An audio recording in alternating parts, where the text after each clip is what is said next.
पूरे बिहार में भाकपा माले के द्वारा बदलो बिहार न्याय यात्रा निकाली जा रही है, जिसमें बिहार के विभिन्न हिस्सों से यात्राएं निकलेगी। हम लोग के पार्टी के महासचिव कांग्रेस दीपांकर भट्टाचार्य नवादा में जो दलितों पर हिंसा हुआ वहां से यात्रा निकालेंगे और तमाम नेता विभिन्न जगहों से यात्रा निकालेंगे। हम लोग बक्सर से इस यात्रा की शुरुआत हम लोग कर रहे हैं आज प्रेस कॉन्फ्रेंस के माध्यम से। आज हम यहाँ डॉक्टर अम्बेडकर, शहीद आजम भगत सिंह, ज्योति प्रकाश जी, वीर कुंवर सिंह और कामरेड बबन सिंह के मूर्तियों पर माल्यार्पण करेंगे और कल डुमरांव से यह यात्रा शुरू होगी। यह यात्रा पैदल यात्रा होगी। लोगों से मिलते हुए, बातचीत करते हुए, उनकी समस्याओं को समझते हुए, उनसे साझा करते हुए हम पहुंचेंगे।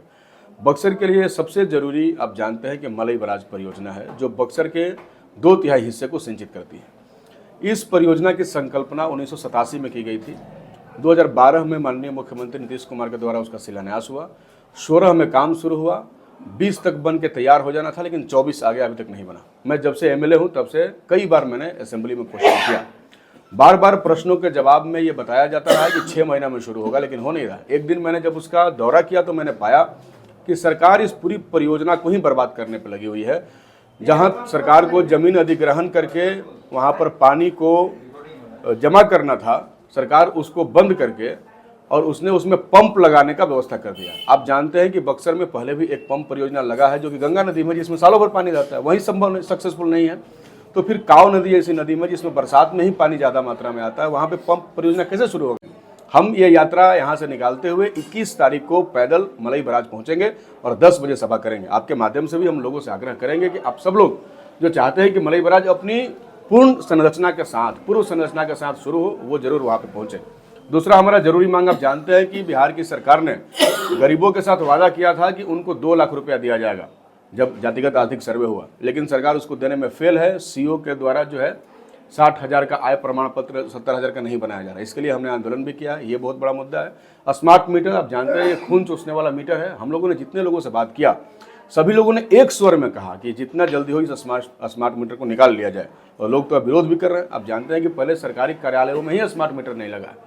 ये भी हम सबको पता है कि बिहार सरकार के दुलरवा अधिकारी संजीव हंस, जो कि एमडी थे इस विभाग के, उनको स्मार्ट मीटर की कंपनी ने एक मर्सिडीज दिया है। ये तो हमारी जानकारी में है, लेकिन और क्या क्या दिया गया है जो दिख नहीं सकता है, उसके बारे में हम नहीं जानते हैं।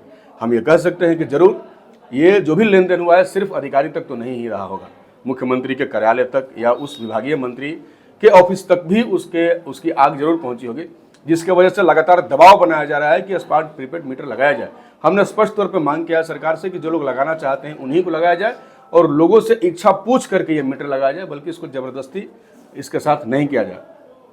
इसके अलावा आप देख रहे हैं कि लगातार दलितों पर, गरीबों पर, महादलितों पर हमले हो रहे हैं और लगातार जो है उनको न्याय नहीं मिल रहा। एक बहुत बड़ा सवाल, विशेष राज्य का दर्जा बिहार का बहुत बड़ा मांग है। विशेष राज्य के दर्जे के नाम पर केंद्र की सरकार ने कुछ पैकेज दिए, पैकेज में कुछ परियोजनाएं दी, उसमें विशेष राज्य के लिए तो कुछ प्रावधान है नहीं, लेकिन ढोल बहुत पीटा गया।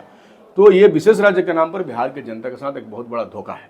पिछले दिनों बिहार विधानसभा में 65% आरक्षण पास किया गया, लेकिन वो जा करके सुप्रीम कोर्ट में सस्टेन नहीं हो पाया। वजह एक ही था कि सरकार उसको 9वीं अनुसूची में शामिल नहीं करा सकी। ये हमारी लड़ाई का शुरू से मुद्दा रहा है, क्योंकि जातिगत आर्थिक सर्वेक्षण में हमने पाया है कि आज भी प्रतिनिधित्व जो है वो संख्या के आधार पर नहीं पहुंच पाया। अगर ये नहीं करेंगे तो हम समाज में बैलेंस नहीं कर सकते हैं। नहीं करेंगे तो गरीबों का डेवलपमेंट जो है, जिसकी संकल्पना हम लोग कर रहे हैं, वो हम पूरा नहीं कर सकते। इसलिए ये मुद्दा भी बहुत महत्वपूर्ण है।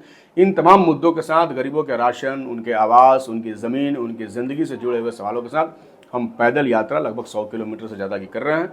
हम जाएंगे और आगामी 27 तारीख को पटना में बदलो बिहार न्याय सम्मेलन का आयोजन होगा, जिसमें बिहार भर के लोग पहुँचेंगे और तमाम नेता उसको संबोधित करेंगे।